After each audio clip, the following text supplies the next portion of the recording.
अब्राकडाब्रा गिली गिली छू, खुला पिटारा कहानी शुरू। हमारी ये कहानी है जयपुर की एक छोटी सी फैमिली की, जहाँ मम्मी पापा और तनु खुशी खुशी रहते हैं। 9 साल की तनु अपने मम्मी पापा की जान है। उसके पापा उसकी हर ख्वाहिश को पूरा करते हैं। वो लाख बदमाशी करे, लेकिन उसके पापा के सामने कोई उसे आंख भी नहीं दिखा सकता था।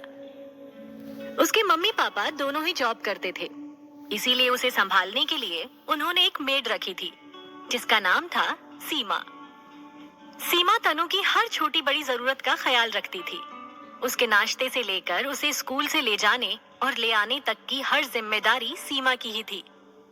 बच्चों को हर कोई प्यार करता है, लेकिन जब वो प्यार हद से ज्यादा हो जाता है तो बच्चे बिगड़ने लगते हैं।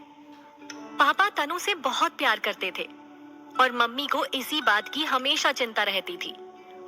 मम्मी के लिए भी तनु उनकी जान थी, लेकिन वो ये भी देख रही थी कि इस प्यार से उसकी आदतें बिगड़ रही हैं। तनु की मम्मी के लिए वो एक प्रिंसेस थी, लेकिन उन्हें लगता था कि प्रिंसेस को भी अपने काम खुद से करने आने चाहिए। पापा तनु को हमेशा छोटी बच्ची की तरह देखते थे, लेकिन मम्मी ये सोचती थी कि वो बड़ी हो रही है। जब वो घर से बाहर निकले तो इतनी तैयारी हो कि खुद को संभाल सके। हालांकि वो जब भी तनु के पापा से ये बात करती तो उनके पास एक ही जवाब होता, अभी उम्र ही क्या है उसकी, धीरे धीरे सब सीख जाएगी। यही सुनते सुनते तनु कुछ महीनों में 10 साल की होने वाली थी, लेकिन अभी तक वो सीमा पर ही डिपेंडेंट थी। सुबह उठने के बाद से ही तनु की जुबान पर सिर्फ एक ही नाम होता, सीमा दीदी। सीमा दीदी मेरा नाश्ता, सीमा दीदी मेरे सॉक्स कहाँ है, सीमा दीदी मेरा स्कूल बैग पैक कर दो। सीमा भी उसकी हर आवाज पर दौड़ी चली आती। तनु थी ही इतनी प्यारी कि कोई भी उसे किसी काम के लिए मना ही नहीं कर पाता था। सीमा तो बिल्कुल भी नहीं। स्कूल से आने के बाद तनु अपने खिलौने पूरे घर में बिखेर देती, जिसे सीमा को समेटना पड़ता। कभी कभी तो तनु ऐसी जिद कर देती कि उसे खाना भी सीमा को अपने हाथों से खिलाना पड़ता था। तनु की मम्मी को ये सब सही नहीं लगता था। उन्होंने सीमा से कई बार कहा कि वो तनु का हर काम ना किया करे। तनु बिगड़ती जा रही है और इसे बिगाड़ने में इसके पापा और तेरा बहुत बड़ा हाथ है। तू उसके सारे काम क्यों करती है? जो काम वो खुद कर सकती है उसे बहाने से मना कर दिया कर। कहा कर कि तुझे और भी काम है, उसे खुद से अपने काम करना सीखना होगा। कैसे मना कर दूं दीदी? आपको भी तो पता है ना कि तनु बिटिया कैसे मुंह बना लेती है, और मैं उसे ऐसे उदास नहीं देख सकती। छोटी उम्र है, बड़ी होने पर वो खुद सीख जाएगी दीदी, आप इतनी चिंता मत करिए। मम्मी ने सीमा को समझाया तो सही, लेकिन उन्हें कुछ खास उम्मीद नहीं थी कि वो समझेगी। तनु की मनमानी ऐसे ही चलती रही। एक दिन वो अपने कमरे में खेल रही थी, तभी उससे खिलौने वाली अलमारी के ड्रॉर का हैंडल टूट गया। उसे पता था कि अगर मम्मी ने ये देखा तो वो उसे डांटेगी, इसीलिए वो सीमा को आवाज देने लगी। सीमा उसके लिए लंच बना रही थी। उसकी तबीयत आज कुछ ठीक नहीं लग रही थी, इसीलिए वो आज थोड़ा झुंझलाई हुई थी। बार बार तनु के बुलाने पर वो उसके कमरे में गई। सीमा दीदी, मुझसे ये टूट गया, प्लीज इसे ठीक कर दो ना। तनु बिटिया, आज हमसे ये नहीं हो पाएगा, पहले ही बहुत काम है। आप हैंडल रख दो, मैं बाद में लगा दूंगी। तनु ने सीमा से पहली बार किसी काम के लिए ना सुनी थी। वो उसे ऐसे आंखें दिखाने लगी जैसे उसने कोई बहुत बड़ा गुनाह कर दिया। लेकिन सीमा आज इतनी कमजोरी महसूस कर रही थी कि उसे कुछ दिखाई ही नहीं दे रहा था। उसका मन कर रहा था कि वो सारे काम छोड़कर बस सो जाए। इसीलिए तनु के घूरने की परवाह किए बिना वो किचन में लौट आई और अपना काम करने लगी। तनु ने वो हैंडल गुस्से में फेंक दिया और अपने बेड पर जाकर सो गई। उसे सीमा की ना सुनकर बहुत गुस्सा आ रहा था। मम्मी ने उसे रात के खाने के लिए उठाया। उसने देखा कि सीमा घर में नहीं है। उसने मम्मी से पूछा तो पता चला कि आज वो जल्दी घर चली गई थी। तनु खाना खाकर थोड़ी देर बाद फिर सो गई। सीमा हर रोज तनु के उठने से पहले आ जाया करती थी। वही उसे उठाती, स्कूल के लिए तैयार करती, नाश्ता देती और फिर स्कूल छोड़कर आती। तनु को सीमा की आवाज सुनकर उठने की आदत हो गई थी, लेकिन आज उसे सीमा नहीं बल्कि मम्मी ने उठाया। पहले तो तनु उठ ही नहीं रही थी, और जब उठी तो ये देख हैरान रह गई कि सीमा कहाँ है।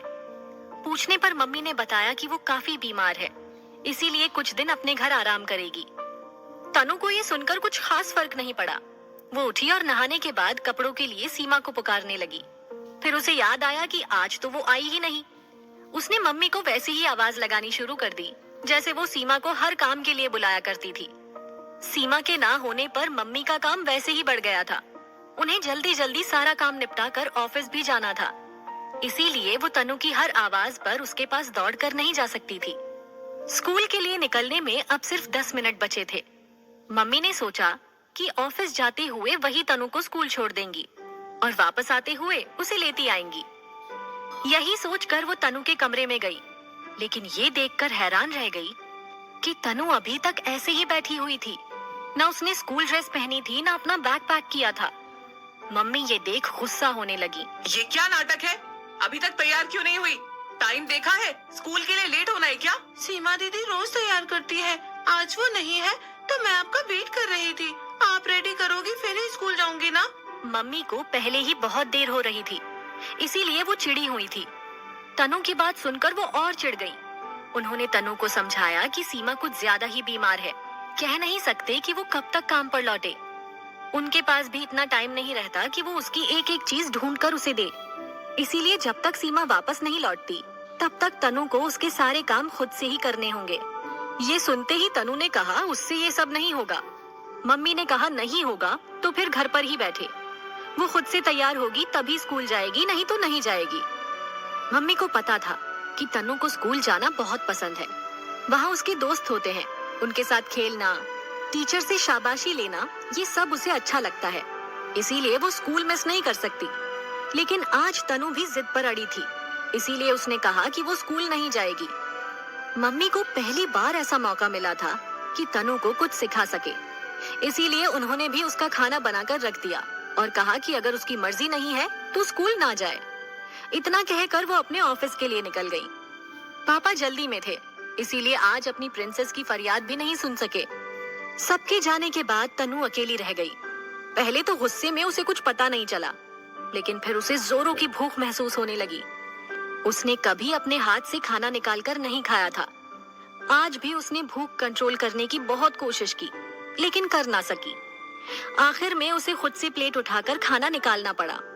इसके बाद उसे छोटे मोटे कुछ और काम भी करने पड़े।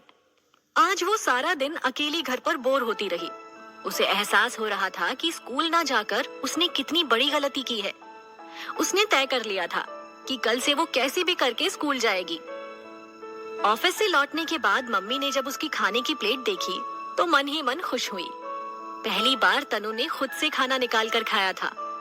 उन्होंने उससे पूछा कि घर पर उसका दिन कैसा बीता, जिसके जवाब में वो कुछ नहीं बोली। अगले दिन मम्मी ने उसे उठाया, जिसके बाद वो खुद से स्कूल के लिए तैयार होने लगी। उसने अपने जूते और सॉक्स भी खुद ढूंढे, स्कूल का बैग खुद पैक किया।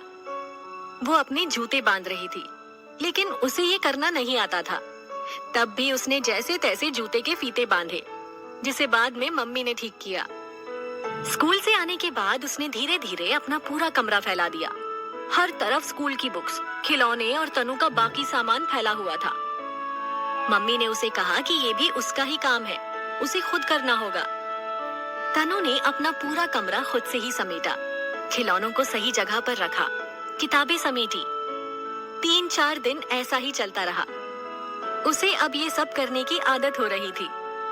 एक दिन उसने खुद से ही अपनी खिलौने वाली अलमारी के ड्रॉर का हैंडल भी फिक्स कर लिया। मजबूरी में ही सही, ये सब करके उसे अच्छा लग रहा था। वो समझ गई थी कि अपना काम करने से कितना सुकून मिलता है। लगभग 1 हफ्ते बाद सीमा काम पर लौटी। नाश्ता बनाकर वो तनु को जगाने गई, लेकिन वो ये देख हैरान रह गई कि तनु पहले ही खुद से ही तैयार होकर बैठी थी। वो अपना स्कूल बैग पैक कर रही थी। सीमा को देखते ही तनु ने मुस्कुरा कर कहा, गुड मॉर्निंग सीमा दीदी, अब मैं अपने सारे काम खुद कर लेती हूँ। आपको अब मेरे लिए परेशान होने की जरूरत नहीं है। सीमा समझ नहीं पा रही थी कि आखिर ये चमत्कार कैसे हुआ। उस दिन के बाद से तनु अपने हिस्से का काम खुद ही करती थी और ऐसा करके उसे खुशी महसूस होती थी।